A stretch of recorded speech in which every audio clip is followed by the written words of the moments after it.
Olá pessoal, está começando mais uma edição do Terra Agora. Estamos ao vivo, diretamente dos estúdios Terra em São Paulo, para todo o Brasil. E hoje a gente vai trazer com exclusividade uma entrevista com Marcelo Camargo, namorado de Henrique da Silva Chagas, morto após fazer peeling de fenol numa clínica aqui em São Paulo. Vamos ouvir um trechinho. O que a gente vai ter é ele na nossa memória, no coração, mas o que a gente quer a partir de agora é realmente justiça.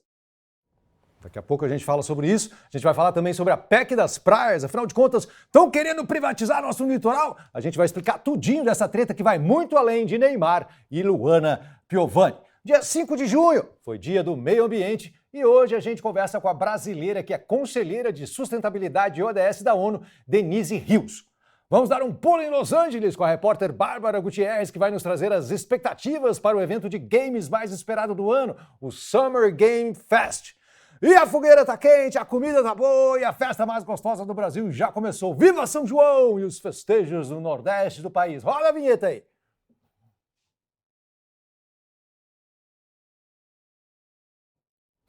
Bom, a busca por uma pele sem manchas e perfeita, tipo os filtros do Instagram, tem feito a procura por tratamentos dermatológicos explodir no Brasil e no mundo. Infelizmente, existem pessoas oferecendo esse tipo de serviço sem estarem devidamente habilitadas. Essa semana, aqui em São Paulo, Henrique da Silva Chagas, de 27 anos, morreu após realizar um procedimento chamado peeling de fenol. O namorado de Henrique, Marcelo Camargo, conversou com exclusividade com a gente mais cedo. Uma conversa emocionante e muito reveladora sobre as circunstâncias de tudo o que aconteceu e a falta de apoio por parte da influenciadora responsável pela aplicação de fenol. Vamos ouvir.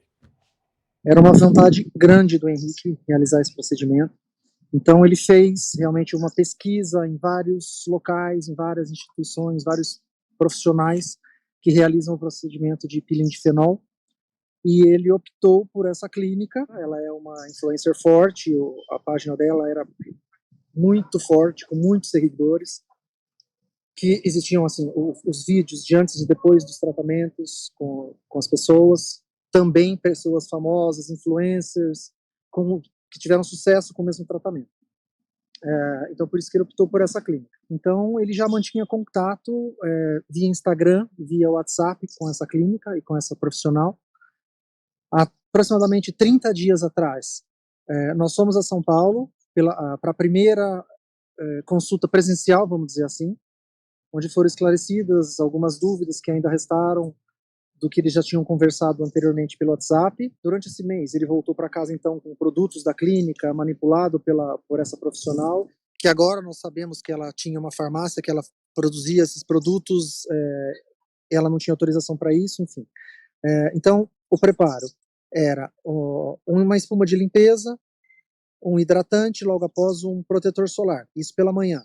À noite, tinha um comprimido de colágeno, que é o que aparecia no frasco da embalagem, e um ácido que ele passava no rosto à noite, então, antes de dormir. No dia seguinte, começava tudo de novo. Isso durante um mês antes, então, do procedimento propriamente dito. A todo momento, ela enfatizava que era um procedimento simples, que ela, como esteticista, ela poderia realizar. Hoje a gente sabe que nem esteticista parece que ela era, mas enfim. A todo momento ela enfatizava que ela, como esteticista, ela poderia realizar por ser um procedimento simples e mais superficial. Se fosse um procedimento mais a fundo, de um fenol mais profundo, teria que ser em centro cirúrgico por um médico, né, por um dermatologista, mas então a todo momento ela, como esteticista, ela poderia, porque o produto dela era mais diluído, vamos dizer assim, mais fraco. Isso é o que ela apresentava para a gente. Várias vezes, ela enfatizou realmente algumas vezes em cima de ela poder realizar, porque era um produto mais fraco, mais diluído. Quando nós chegamos na clínica, por volta das 10 horas, ele já foi prontamente atendido, já foi levado para a sala do procedimento, e eu fiquei junto o tempo todo desse preparo. Então, foi feita limpeza na pele, aplicado o anestésico tópico, e na sequência, a ácida dela começou a riscar a pele dele, uma lança. Ela foi andando mesmo. É que sangrava, não sei se vocês tiveram foto, todo arranhado, que parecia um mato mesmo. Que um gato tinha atacado ele com com força. Ele estava todo arranhado. Ele foi arranhando todo o rosto. Um tempo após, depois que ele já estava bem anestesiado, aí sim entrou a Natália, que é a pessoa, a dona da clínica, e aí ela continuou arranhando, passando mais anestésico, e aguardou então mais um tempo para aplicação do fenol. No momento da aplicação do fenol, aí sim ela me orientou que saísse da sala, por conforto, porque ela achava que não seria legal ficar, por conta do cheiro muito forte. Então eu saí da sala. Aonde eu estava não era muito próximo da sala, ela estava com a porta fechada, e mesmo assim, de lá de fora, eu senti realmente um cheiro muito forte e desagradável. Imaginei que fosse realmente do fenol. Ela ficou lá dentro com ele, depois disso, uns 40, 50 minutos. Quando ela terminou o procedimento, aí ela saiu da sala e me chamou para que entrasse, que ele já tinha terminado o procedimento, que ele tinha aguentado bastante a dor, enfim, que ele tinha sido forte durante o procedimento, durante o processo todo. Eu entrei, fiquei com ele, ainda tinha uma assistente dentro da sala, fazendo a limpeza, ele estava sentado na maca e tal, ele estava tremendo demais, tremendo muito, as pernas dele tremendo demais. Aí eu falei, deita então mais um pouco, pra você descansar, né, pra você ficar mais tranquilo. Ele parecia estar bem nervoso e com muita dor. Aí sim, a gente conversou bastante, reclamou de muita dor, que ele sentiu muita dor durante o procedimento. Na sequência, ela saiu e eu fiquei sozinho com ele. Aí eu pedi para que ele deitasse, que ele estava bastante nervoso, ele deitou, pediu para tirar fotos dele, do depois, porque eu já tinha tirado as fotos do antes e do durante daquela riscagem da pele. Aí ele começou a reclamar que foi realmente muito sofrido, doeu demais, que ele estava sentindo muita dor, muita ardência e queimação. Continuamos juntos ali, conversando, e do nada, ele apertou meu braço, arregalou o olho, já travou a respiração, ficou sufocado e apagou. Nesse mesmo instante ele já apagou, eu fiquei desesperado, chamava, perdeu. E aí sim, para elas, para que eu subiram mente, e aí ela tentar socorrer, ela estava nervosa, sem preparo nenhum, ela não sabia o que fazer, uma pessoa que assim, ela não tem preparo para uma eventual emergência que pudesse ocorrer durante o procedimento que ela realiza, e tampouco a clínica tem suporte e assistência para uma emergência. Elas estavam muito nervosas, todas elas, ela e 2 ou 3 assistentes que ela tinha ali na clínica. Nenhuma conseguia fazer nada, elas não conseguiam nem fazer uma ligação para o SAMU. Ela ficou comigo ali na sala, ela fazia massagem cardíaca nele, mas enfim, ele estava em cima da maca, ela fazia de qualquer jeito, ela não sabe fazer. Aí uma das assistentes desceu, e quem conseguiu fazer a ligação para o SAMU foi o vizinho do lado, uma loja de estofados. Do celular dele ele conseguiu, e aí ela, com o celular do vizinho, subiu então com o SAMU na linha. Até a equipe física do SAMU chegar, o SAMU ficou na linha com a gente, fazendo as orientações, tiramos ele da maca para o chão. Só que até aí ele já não tinha mais nem batimento. Eu o tempo todo segurando o braço dele, eu já vi que não tinha mais pulsação. Nesse meio tempo, ela conseguiu falar com o marido dela, que provavelmente estava por perto, e ele conseguiu chegar. Ele chegou desesperado na clínica, começou a fazer a massagem cardíaca. Quando o SAMU chegou, após 20 minutos, o SAMU chegou. Quando o SAMU chegou, o marido dela pediu para que eu descesse para trocar meu carro de lugar, para o SAMU poder parar em cima da calçada. Na frente da clínica são vagas assim dos carros. Só que, mesmo depois que eu troquei o carro de lugar, em momento algum o SAMU tirou a ambulância do meio da rua, porque todos estavam lá em cima. Não tinha nem ninguém dentro da viatura do SAMU. Enfim, quando eu subi de volta, a Natália já não existia mais, já tinha desaparecido da clínica. E o SAMU já tinha entrado para dar o socorro, só que aí a porta já estava fechada, e dentro da sala, então, estava o Henrique, a equipe do SAMU, o marido dela, e acho que uma assistente, que entrava e saía a todo momento da sala. O SAMU ficou dentro da sala 1h30, mais ou menos, tentando a reanimação, que não teve sucesso. Então eu fiquei lá fora, sem saber o que estava acontecendo, desesperado, sozinho, sem ninguém me dando apoio, e eu estava sozinho ali. O que eu posso falar, enquanto eu estava na clínica, que ela desapareceu, ela evaporou, o frasco de fenol desapareceu da clínica, a polícia, a perícia não encontrou.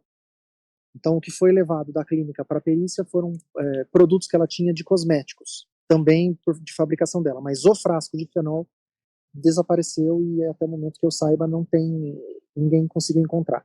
Então ela sumiu com o frasco de fenol, né? Ela ficou desaparecida até ontem, desde segunda-feira. Ela alegou que passou mal, que teve que sair para socorro no hospital.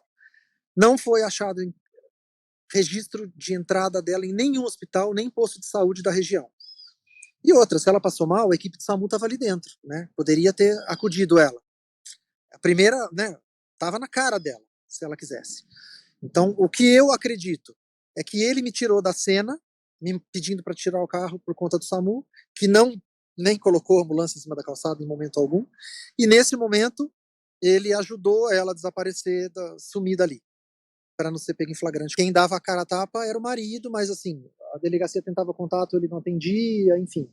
Foi difícil o contato dele. A princípio, ele me procurou à noite, antes de eu sair da delegacia, enfim, eu tinha saído da delegacia, quando eu fui buscar meu carro, ele me procurou, e ele até chegou a oferecer, arcar com os custos de funeral, enfim, só que ainda não tinha aberto essa coisa gigante que aconteceu, né, essa repercussão grande e a gravidade do que estava acontecendo. Após isso, aí já perdeu todo o contato, porque já entrou os advogados no meio, enfim, então aí caiu. Essa ajuda deles realmente não houve, não aconteceu. A gente sabe que quando a gente tem alguma coisa na nossa aparência, no nosso corpo, que incomoda, e a gente pensa em fazer alguma coisa para arrumar isso, para reparar isso, quando a gente coloca na cabeça, é difícil que alguém consiga tirar isso da nossa cabeça. Então, se quem estiver ouvindo a gente, ou estiver lendo uma matéria sobre isso, com o que a gente está falando agora, se existe alguém que tem essa vontade e que queira fazer alguma coisa com relação a isso, que pesquise a fundo. Que pesquise a fundo uma pessoa capacitada, que esteja pronta para realizar um procedimento tão importante na nossa vida, no nosso organismo. E que não aconteça realmente, para que a gente consiga que não aconteça novamente o que aconteceu com a gente, porque é uma coisa horrível, horrível. É brutal. Tudo que a gente fala, tudo que a gente faz a partir de agora não vai trazer o Henrique de volta. O que a gente vai ter é ele na nossa memória, no coração. Mas o que a gente quer a partir de agora é realmente justiça. A gente busca justiça e nós estamos correndo forte em cima disso e é o que a gente vai buscar. Eu agradeço vocês por abrir esse espaço para a gente conseguir falar. Gente do céu, que tragédia, que tristeza. Rapaz lindo, na flor da idade, pele ótima, foi fazer um procedimento estético e morreu. Muito obrigado pela sua declaração, pela sua entrevista aqui, Marcelo. A gente vai conversar agora para alertar sobre os riscos de procedimentos como esse com o Dr. Felipe Ribeiro, médico, membro da Sociedade Brasileira de Dermatologia. Dr. Felipe, muito obrigado pela sua presença aqui, remota. Obrigado pelo convite. Certo. Doutor Felipe, o senhor pode explicar para a gente de que se trata esse procedimento peeling de fenol? Uhum. Sim, ele é um procedimento muito antigo. O primeiro relato dele foi em 1920, então ele tem 104 anos. É um peeling, não é? Ele é dos peelings, dos procedimentos estéticos, ele é o mais invasivo. Ele atinge uma camada da pele que se chama derme, que é a mais profunda. Ele é um procedimento extremamente seguro. A gente já faz esse procedimento tanto para estética quanto para doenças já há muitos anos. Ele trata rugas, cicatrizes de acne, mancha, alguns tipos de câncer de pele, problemas nas unhas, problemas nos cabelos. É um líquido que a gente aplica no rosto, ele gera ali um processo inflamatório e ele arranca essas células, né? E ele obriga o corpo a produzir novas células. Ele é extremamente bem tolerado, seguro. A gente da Sociedade de Dermatologia, e eu faço parte também da Sociedade Internacional de Peeling como presidente do comitê científico, a gente todo ano revisa as regras de boas práticas para esse procedimento e ele dá certo se ele é feito da maneira correta, que provavelmente não aconteceu. Existe toda uma monitorização e uma técnica muito rígida, rigorosa, limites de quem a gente pode e não pode fazer e que a gente preconiza que deva ser seguido sempre para todos os pacientes. Doutor Felipe, o senhor já tinha ouvido falar de um caso como esse, em que a pessoa vai fazer um peeling de fenol e acaba morrendo durante o procedimento, ou logo depois? Sim, sim. Na década de 60, aproximadamente, nos Estados Unidos, o relato de morte por peeling de fenol era altíssimo. Porque naquela época, até as coisas estão se repetindo agora, naquela época, quem fazia os peelings de fenol eram as lay peelers, ou pileiras, que eram pessoas que inventavam o nome, eram esteticistas, biomédicas, cabeleireiras, elas inventavam o nome, principalmente o nome francês, para dar um ar de luxo para o procedimento, e fazia esse procedimento em casa mesmo, então no salão. Muitos pacientes morriam, ele só foi regulamentado pelo governo dos Estados Unidos em 1960. Desde então, o último relato de morte por fenol foi agora no ano de 2007. Se a técnica for aplicada corretamente, eu ensino fenol já há muitos anos, aqui e fora, a gente ensina as regras. Se a regra for seguida, não há relatos de morte. Mas no passado isso foi muito comum.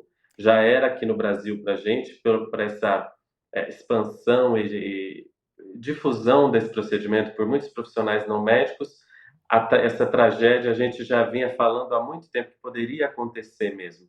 Isso está se repetindo o que aconteceu há 60 anos atrás lá nos Estados Unidos. Para a gente conseguir entender melhor, doutor Felipe, porque a gente fica muito chocado também, né, com o acontecimento, com a consequência de um tratamento que parece não muito invasivo, porque é na pele, assim, como é que um procedimento como esse pode levar a pessoa à morte? O que pode acontecer? O que pode dar errado? Uhum. Ele é um ácido, quando a gente aplica esse ácido no rosto, ele atravessa todas as camadas da pele. Ele chega na última camada da pele, que chama derme reticular. Essa camada é a única camada da pele onde tem vasos sanguíneos. Então, ele atinge os vasos sanguíneos. Quando o fenol ele entra na corrente sanguínea, ele naturalmente atinge coração, rins e fígado. E esses três órgãos, eles servem para digerir esse fenol. Quando algum desses órgãos não está íntegro, por isso que a gente pede muitos exames, eletrocardiograma, exames de sangue e urina, acontecem os problemas. Inclusive, a parada cardíaca, ela é muito rara, porque a arritmia, que é quando o coração não bate da maneira que tem que bater, ela acontece em 7% dos pacientes que fazem fenol. Isso é comum. O dermatologista, a gente sabe que depois de 20 segundos que eu aplico o fenol naquela área, e a aplicação precisa ser lenta, eu posso, no monitor, observar uma alteração cardíaca. Mas a gente é preparado para aplicar, então, o produto na veia do paciente e reverter isso, e a gente continua o procedimento. Não é uma complicação inesperada, uma surpresa para a gente. Em relação aos problemas do fígado e dos rins, a gente já sabe que o paciente não tem esses problemas, que a gente pede exame precocemente. Dos procedimentos estéticos, o peeling de fenol, ele, apesar de não ter agulha, é o mais invasivo, que atinge a camada mais profunda da pele. Uma coisa que chamou a atenção no depoimento do Marcelo foi justamente o fato de que o namorado dele, ele, quando terminou, estava com muitas dores. Ele tinha relatado, inclusive, que estava sentindo dores durante o procedimento. Isso é normal? Também faz parte de um procedimento como esse? Uhum. Se ela não anestesiou ou se ela não deu o analgésico, quer dizer, se o ambiente não estava controlado, muito provavelmente sim ele sentiu dor, porque o fenol, durante 20 segundos, a pessoa sente uma dor se ela não está anestesiada. De 20 segundos até 40 minutos, a pessoa não sente nada, não sente dor nenhuma. Tanto que o fenol ele já foi usado, por exemplo, como anestésico. No passado, eles aplicavam o fenol porque ele causa uma anestesia depois de fazer a cirurgia, e aí de 40 minutos para frente a dor volta. Mas isso tudo é controlado. O paciente, a gente prescreve anti-inflamatório, analgésico, a gente dá analgésico na veia também. Se ele for bem feito, se ele tivesse sido bem feito, provavelmente, ou melhor, com certeza ele não estaria com dor. Certo. E quem são os profissionais que estão aptos a realizar esse tipo de procedimento? Qualquer pessoa, um técnico pode realizar esse tipo de coisa? Esse é um grande problema, porque depende da interpretação da lei. Até 2013, aqui no Brasil, não existia nada que definisse quem poderia fazer qualquer procedimento. E aí, em 2013, houve a lei do ato médico, a presidente Dilma sancionou na época, essa lei passou, e lá diz que é uma lei até 2.842, 10 de julho de 2013. Então, lá, eles estipularam o que o médico podia fazer, o que o médico não podia, e aquilo que só o médico podia. E na lei diz assim: procedimentos invasivos que rompem derme e epiderme têm que ser feito exclusivamente por dermatologistas ou médicos, cirurgiões plásticos. Isso está na lei. E isso é acima dos conselhos de farmácia, de estética, de medicina. Entretanto, há uma interpretação da lei porque um parágrafo que dizia que os peelings são de uso exclusivo médico foi vetado. Isso foi um erro, assim, brutal daquela época. Ele foi vetado porque tinha acupuntura no meio e o governo ele tinha acabado de instalar um programa de acupuntura no SUS, então precisou vetar porque senão só o médico poderia fazer acupuntura. E, na verdade, quem fazia acupuntura eram os profissionais biomédicos e fisioterapeutas. A gente questionou na época, o CFM questionou, precisa voltar esse parágrafo do peeling, mas a gente está esperando isso desde 2013 e os conselhos de farmácia, de biomedicina utilizam essa brecha para justificar que eles podem fazer. Mas, independente disso, o que a gente tem que considerar é a segurança do paciente, independente da interpretação da lei, e deve ser prioridade, que tem que ser levado em conta, não é? Mas realmente, de fato, pela lei há essa questão da interpretação mesmo. Entendi. Esse é um procedimento que, já que existe um risco envolvido, ele pede algum tipo de preparação prévia, assim? Você deve fazer algum tipo de exame para saber se você está bem do coração, do rim, de algum outro órgão? Como é que funciona isso? Sim, sim. Isso é um protocolo. A gente pede para todos os pacientes, independente se o paciente me diz, doutor, eu estou muito bem de saúde, sou atleta, estou muito bem, não tenho nada, não tomo nenhum remédio. Independente disso, a gente tem que pedir eletrocardiograma, exames de sangue e exame de urina. E depois faz uma segunda consulta, checa os exames, avalia se ele não tem contraindicações, tem muitas contraindicações, muitos perfis de paciente a gente não pode fazer o peeling, e depois ele começa um preparo, de fato, da pele, com o uso de ácidos. Esse protocolo ele é revisado anualmente, então, o Congresso da Academia Americana de Dermatologia, a gente se reúne para discutir essas boas práticas, que o fenol pode ser muito dramático, então a gente precisa sempre atualizar e limitar, não é? Então, cada vez a gente vai mudando isso. Esse ano, por exemplo, eu incluía no nosso grupo de trabalho um tipo de alopécia como contraindicação do procedimento, mas os protocolos eles já estão bem definidos. Precisa sim pedir esses exames que você falou. Ok, doutor Felipe, muito obrigado pela sua participação aqui no nosso programa. Obrigado, estou à disposição.